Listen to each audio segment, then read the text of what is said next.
Hi everyone, in this video I'm going to walk you through how to conduct an independent samples t-test in JASP. First we're going to go over how to check that your data meet the assumptions needed to conduct the test, and then we're going to analyze and interpret the test results. So if you don't need to know how to conduct the statistical assumptions, you can feel free to skip ahead to later in the video. So just before we get started, I just want to reorient. When we are conducting an independent samples t-test, what we're doing is we're comparing the means and the distribution or the spread of two separate independent groups or conditions to see if they are statistically different from one another. For our JASP walkthrough example, we're going to be analyzing data published by researchers Miller and Borghita in 2016. They conducted a series of studies at the University of Minnesota to better understand separate spheres ideology. We will be only analyzing a portion of their overall study, so check out their publication to learn more about their work. Separate spheres ideology is a set of beliefs about the proper roles of men and women in society. So for example, people who adhere to this ideology believe that women are better suited to nursing because they're more nurturing, and men are better suited to careers that require technical skills, leadership abilities, and difficult decision-making skills. Let's get to know the data we're going to be working with. So Miller and Borghita recruited a sample of 242 undergraduate students. Participants identified as either a woman, 176, or a man, 66. No participants identified as being non-binary or another gender. Participants were asked to complete a 15-item separate spheres ideology scale. Higher scores on this scale mean that they have more beliefs in separate spheres ideology. So let's look at what that scale is looking at. So here are a couple examples of items included in this scale. So women can learn technical skills, but it doesn't come as naturally as it does for men. Or if one person in a heterosexual marriage needs to quit working, it usually makes more sense for the husband to keep his job. Or when it comes to voting for president, I'm more comfortable trusting a man to make tough political decisions than a woman. And our research question that we're going to be analyzing from this data set is we want to determine if there are significant differences in separate spheres ideology between undergraduate women and men in this sample. So our null hypothesis. So we have a conceptual and a mathematical, and so I'll talk about both of those. A conceptual is that there are no differences in separate spheres ideology scores between women and men in our sample.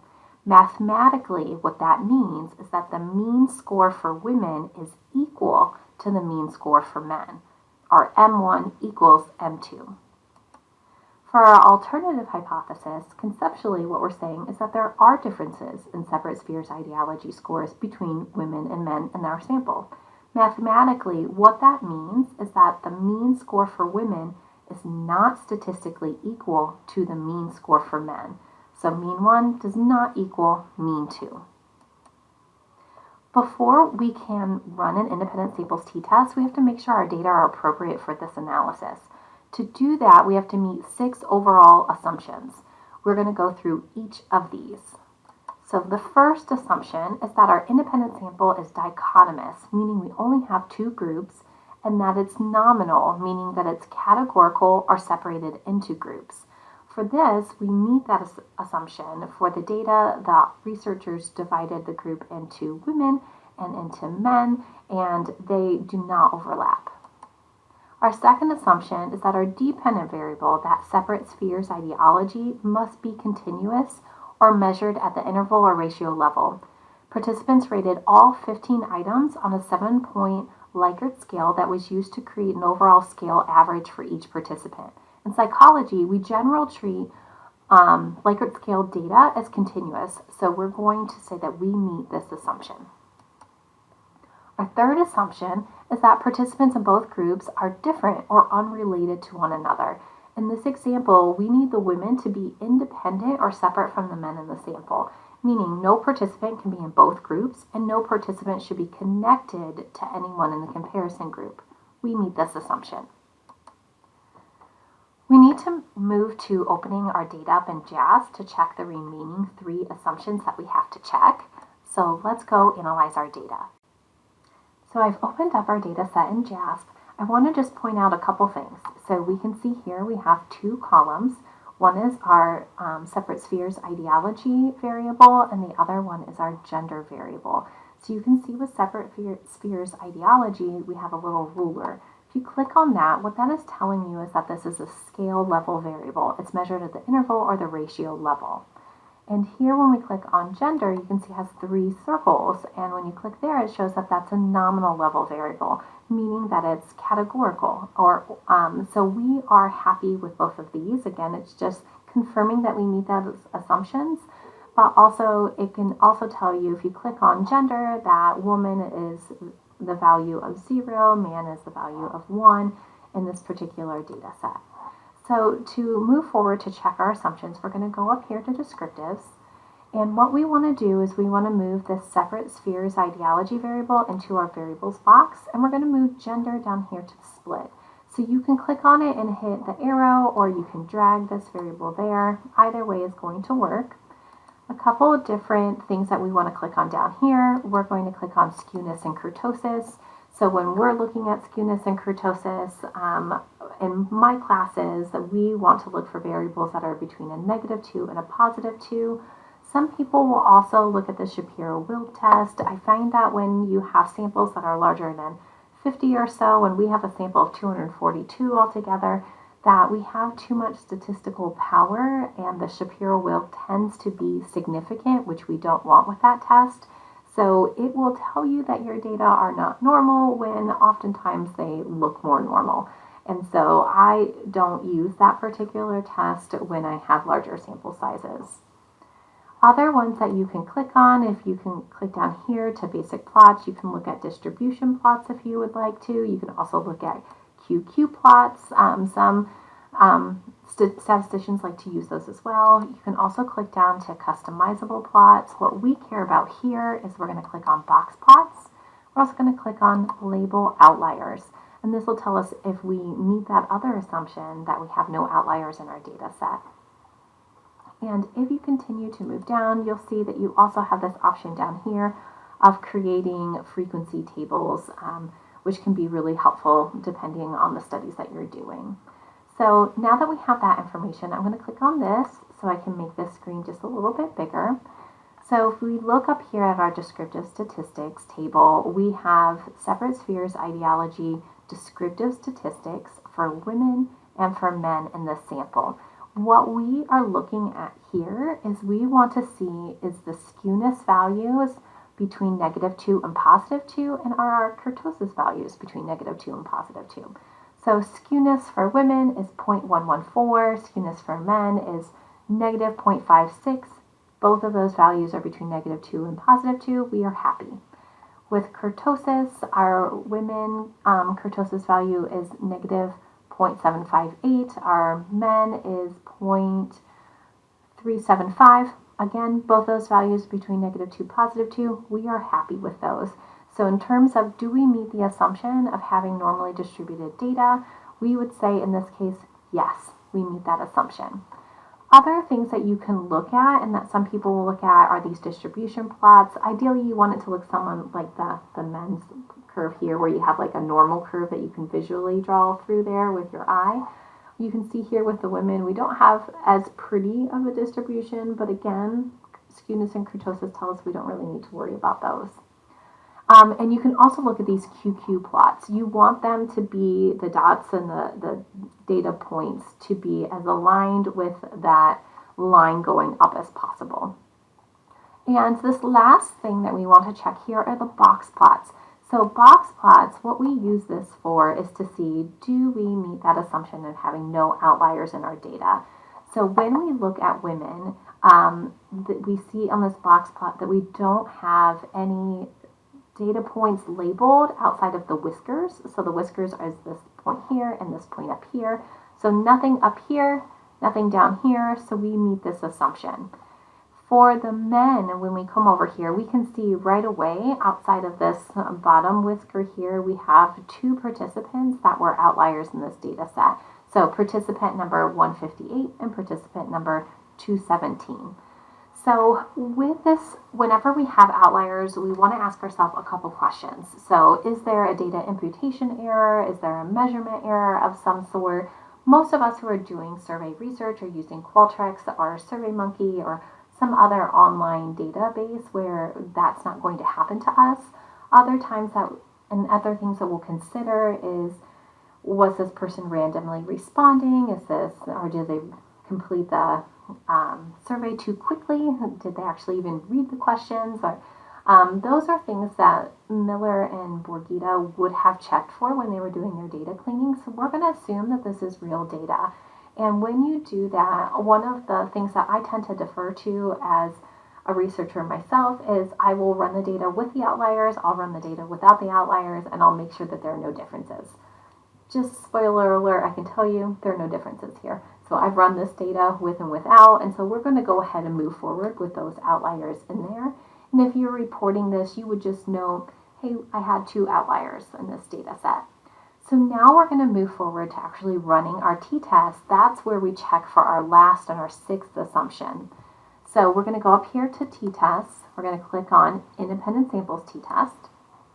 And we're going to move our dependent variable, separate spheres ideology, over to our dependent variables box. We're going to move gender over here to our grouping variables box.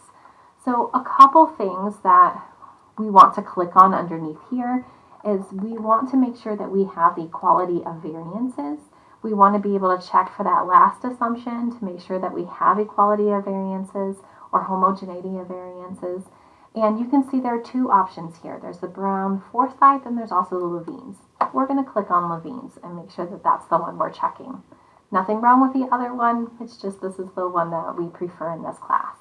And then also a couple other things you can click on. You can click on location parameters so you can get the confidence interval for your test. You can also click on effect size, and we're just going to use the Cohen's d that it defaults to. Some other things, descriptives, you could do that if you wanted to get the mean standard deviation for each of the groups. You can also click on descriptive plots. This gives you a nice plot so you can visually see what's happening with your data.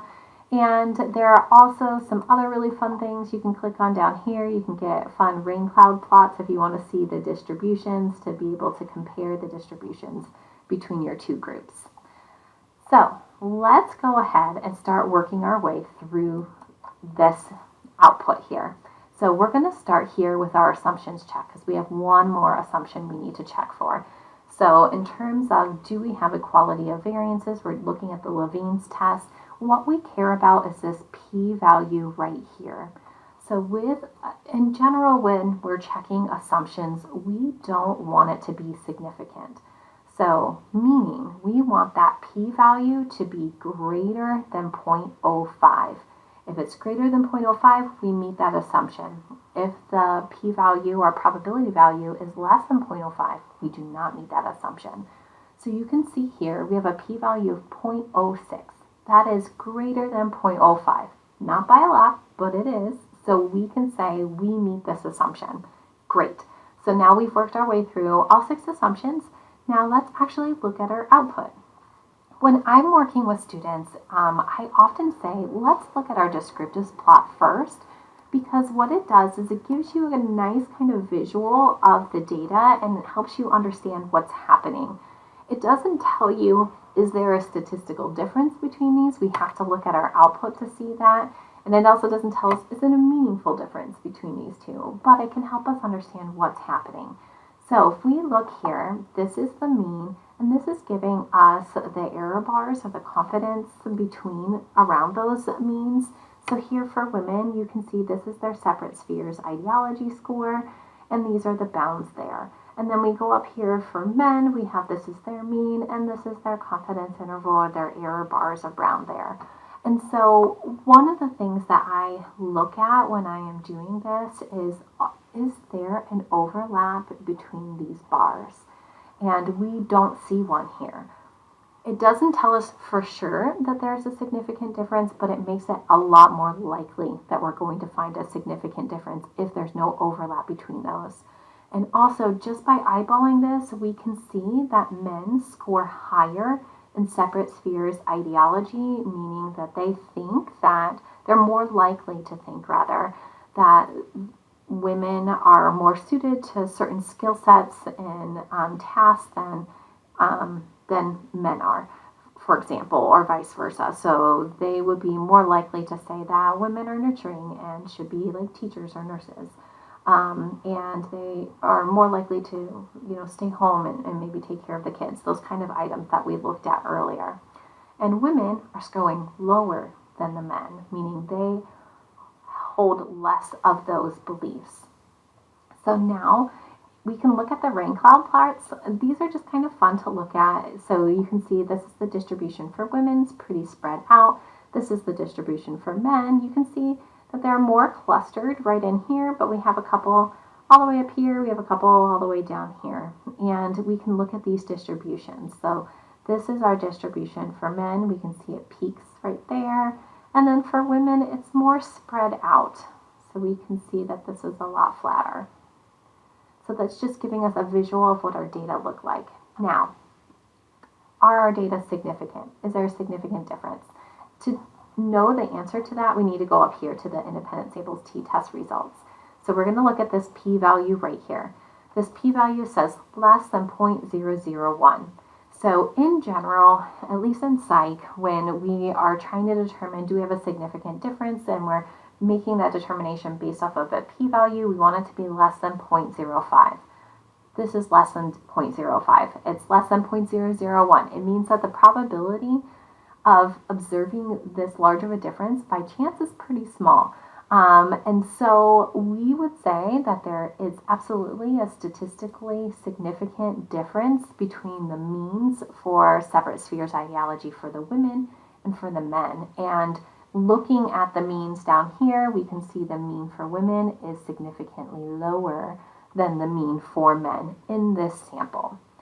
Other information that we want to look at. So this is giving us our confidence intervals. So this is telling us that the lower bound is negative 1.09. The upper bound is negative 0.547. And one of the things that we consider when we look at confidence intervals is, does that interval include 0? If it includes 0, then that means that there's the possibility that there's no difference between these two. But it does not include 0. So here, this is just confirming what that p-value told us, that there's a difference between the two, and it's telling you what the bounds are for this population. Last thing we're going to look at is we're going to look at this Cohen's d value right here. This is negative 0.857. What this value is it's our effect size, and it tells us how big of a difference do we have between these two groups. And with Cohen's d effect sizes, in general, 0.2 to 0.3, I think is a small effect, 0.5 is a moderate to medium effect, and 0.8 or larger is a large effect. So you can see here we have 0.857. This is a large effect. So not only is it statistically different, our p-value is less than 0.05, but it is practically meaningful and practically significant because we have a large effect between these two.